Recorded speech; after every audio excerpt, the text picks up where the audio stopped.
Domains पूछे जा सकते हैं तो बात एक ही होगी, there are 3 domains of learning, cognitive, affective and psychomotor domain. कौन कौन से हैं जी? Cognitive, affective and psychomotor. अच्छा, यहाँ पे वर्ड लिखा है कोनेटिव। कोनेटिव का मतलब होता है साइकोमोटर। कोनेटिव का मतलब क्या होता है जी? साइकोमोटर। ये आप लोगों को पता होगा, ब्लूम टैक्सोनॉमी का नाम सुना होगा, नहीं सुना तो अगले चैप्टर में हम इंशाल्लाह पढ़ेंगे। तो ये 3 हमारे एरियाज हैं। कॉग्निशन जो है वो हमारे जहन से मुतालिक होती है, अफेक्शन जो हमारी वैल्यूज से मुतालिक होती है, और साइकोमोटर या कोनेटिव ये हमारी प्रैक्टिकल स्किल से मुतालिक होती है। तो 3 डोमेन्स हैं लर्निंग के, 3 एरियाज हैं लर्निंग के, 3 कंपोनेंट्स हैं लर्निंग के। ठीक हो गया जी। उसके बाद है dimensions of learning. There are 5 dimensions of learning. Learning की 5 डायमेंशंस हैं। इसको 4W and 1H of learning भी हम बोलते हैं। 4H and 1W of learning भी इसको कहा जाता है। Why, what, when, where and how. Why क्यों पढ़ना चाह रहे हैं, व्हाट क्या पढ़ना चाह रहे हैं, व्हेन कब पढ़ेंगे, वेयर कहाँ पढ़ेंगे, हाउ कैसे पढ़ेंगे। ठीक है, why, what, when, where and how, there are these are also known as 4W and 1H of learning. Why से मुराद ऑब्जेक्टिव्स होते हैं हमारे, व्हाट हमारा टॉपिक होता है, एसएलओज के अंदर जो कंटेंट होता है वो हमने पढ़ना है, व्हेन टाइम हमारा होता है, वेयर हमारा क्लासरूम होता है, एंड हाउ हमारा टीचिंग मेथड होता है। Learning is a change in behaviour and maturation जो है वो क्या होता है? मैचुरेशन एक ऐसा अमल है, लर्निंग जो है ना ये मैचुरेशन का बायस बनती है। मैचुरेशन से क्या मुराद है? मैं एक सादा सी मिसाल देता हूँ। आप गाड़ी चलाते हैं ना जी, तो पहली मरतबा गाड़ी बिल्कुल ही नहीं चलेगी, फिर आहिस्ता आहिस्ता आहिस्ता आहिस्ता आप दूसरों को गाड़ी सिखा रहे होंगे कुछ महीनों सालों के बाद।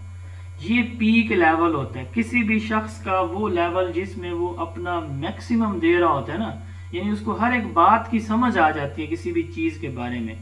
जैसे यहाँ पे हमने गाड़ी की मिसाल दी, तो ये उसकी मैचुरेशन कहलाती है। आप अच्छे आदाब, अच्छे अखलाक सीखते हैं। ठीक है, शुरू में आप कोई बात करता है तो आपसे बर्दाश्त ही नहीं होती, आप गालियां देते हैं। फिर कुछ वक्त आता है कि आप चुप करके उठ के चले जाते हैं। फिर कुछ वक्त आता है आप खामोश रहते हैं। अब ये देखिए, ये मैचुरेशन आ रही है आहिस्ता आहिस्ता। जो चीज़ नहीं पसंद, उसका ये मकसद नहीं है कि एक चीज़ को मैं एक सियासी पार्टी को, एक मजहबी रहनुमा को या किसी मजहबी अकीदे को मैं पसंद नहीं करता तो इसका मतलब ये है कि मैं ही मुसलमान हूँ या मैं ही ठीक हूँ, पूरी दुनिया गलत। ऐसा नहीं होता। तो ये मैचुरेशन आती है, कब आती है? ये बहुत आहिस्ता आहिस्ता आती है, एकदम से नहीं आती। तो ये इसकी डेफिनेशन है, process where individual learns to react to situation in an appropriate manner. यानी या आप कह सकते हैं कि बेस्ट वे में जो हम किसी भी टास्क को, किसी भी सिचुएशन को हैंडल करने का जो हमें गुर आ जाता है ना, सलाहियत आती है, वो मैचुरेशन। और ये ग्रेजुअल है। ठीक है। अच्छा, उसके बाद है कॉन्टेम्परेरी लर्निंग। ये मैं आपको बता चुका हूं अभी थोड़ी देर पहले। ये जो चारों डेफिनेशन है ना, ये सेम है। ठीक है। कॉन्टेम्परेरी लर्निंग क्या है? क्लास के अंदर इक्विप कर देना बच्चे को डिजिटल रिसोर्सेज के साथ। ठीक है, computer, internet, mobile phone, laptop, ठीक है, और जितने भी ग्लोबल रिसोर्सेज हैं, जहां जहां से बच्चे को हेल्प मिल सकती है, वो सारा मीडिया जो है वो अवेलेबल कर देना बच्चे को, ताकि बच्चा अपने प्रॉब्लम्स को खुद फाइंड आउट कर सके, उनके solution. That is contemporary learning. इसको ऑगमेंटेड लर्निंग भी कहते हैं। ऑगमेंटेड लर्निंग बेसिकली ये है कि आर्टिफिशियल इंटेलिजेंस को यूज किया जाता है इसके अंदर। ठीक है, डिजिटल कंटेंट और जो यानी ई पेडागोजी है, ई कंटेंट कहते हैं जैसे सॉफ्ट बुक्स को पीडीएफ फॉर्म में जैसे हैं, वर्ड की फॉर्म में होती, ये हमारा ई कंटेंट कहलाता है। ठीक है। अच्छा, इसी तरह ई असेसमेंट जो ऑनलाइन गूगल ड्राइव की असेसमेंट है, ये ई असेसमेंट कहलाती है। तो ऑगमेंटेड लर्निंग को ऑगमेंटेड रियलिटी भी कहते हैं। एजुकेशन में इससे मुराद ये है कि डिजिटल कंटेंट को हम अपने फिजिकल लर्निंग एनवायरनमेंट के साथ मिक्स कर देते हैं, इसको ऑगमेंटेड लर्निंग कहते हैं। वही बात है कि क्लासरूम के अंदर वही सारी चीजें ले आना। उसके बाद है कनेक्टिविज्म। कनेक्टिविज्म भी वही बात है, सिर्फ ये नाम का फर्क आ रहा है, ताकि आप लोगों को अगर कोई मुख्तलिफ वे से पूछे तो परेशान ना हो आप लोग। इसलिए जो है ये वर्ड्स मुख्तलिफ हैं, थीम सेम है, वही एक ही थीम है। क्या चीज़ कि क्लास के अंदर इंटरनेट को, कंप्यूटर, मोबाइल फ़ोन को, लैपटॉप को दस्तयाब कर देना, इंटरनेट की सहूलत होना, बच्चा हर एक प्रॉब्लम सर्च कर सके। माइक क्यों ऑन कर लेते हैं आप लोग?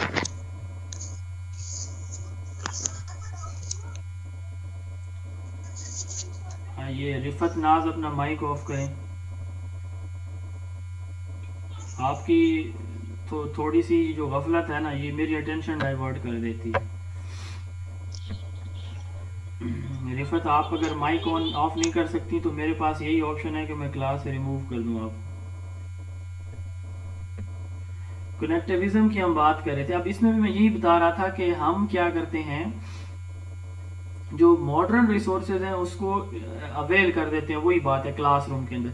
ये हम ना लर्निंग थ्योरीज पढ़ेंगे, उसमें मैं आपसे सवाल पूछूंगा कनेक्टिविज्म क्या आपने पहले पढ़ा हुआ है, इसको कौन डिफाइन करेगा, तो ये उस वक्त मैंने आपसे पूछना है। कनेक्टिविज्म एक थ्योरी है, ठीक है।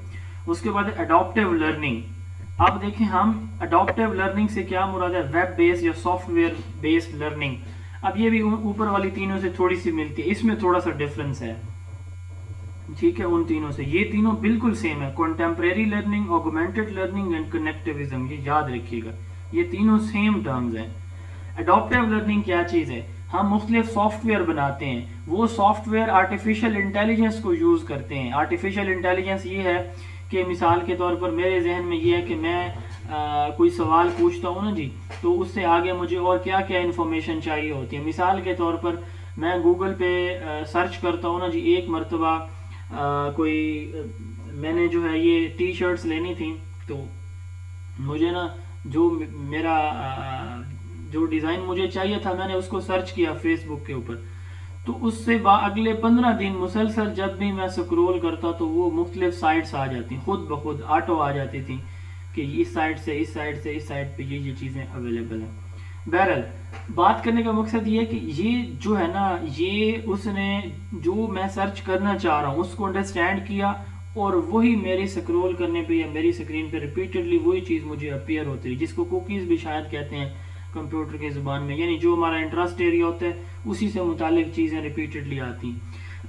तो अडॉप्टिव लर्निंग जो है ना, ये भी ऐसे ही है। अडॉप्टिव लर्निंग में क्या होता है कि सॉफ्टवेयर बना दिए जाते हैं जो अंडरस्टैंड करते हैं कि बच्चा पहली मरतबा तो वो सर्च करता है ना, उससे आगे उसने जो सर्च करना है तो वो रेलिवेंट कंटेंट, रेलिवेंट चीज़ें उसको दिखाता है, डिस्प्ले करेगा, इररेलेवेंट नहीं होगी। इसको अडॉप्टिव लर्निंग कहा जाता है। Web based software based platform, the software contain all of the important information related to the class and is able to guide the student along in their learning. It uses computer algorithm as well as artificial intelligence and intelligently adapts to a learner's unique needs and preferences, learning only through technology। तो इसमें यानी वो जो preferences होती है ना बच्चे की, ये उन्हीं को डिस्प्ले करता है रिपीटेडली। आर्टिफिशियल इंटेलिजेंस एक है ह्यूमन इंटेलिजेंस, जो हमारा जैसे चैट जीपीटी या आर्टिफिशियल इंटेलिजेंस, आप उससे बात करें वो आपको ऐसे रिस्पॉन्ड करेगा जैसे आपको कोई ह्यूमन रिस्पॉन्ड कर रहा होता है, ठीक है। तो ये अडॉप्टिव लर्निंग जो है वो आर्टिफिशियल इंटेलिजेंस पे बेस करती है।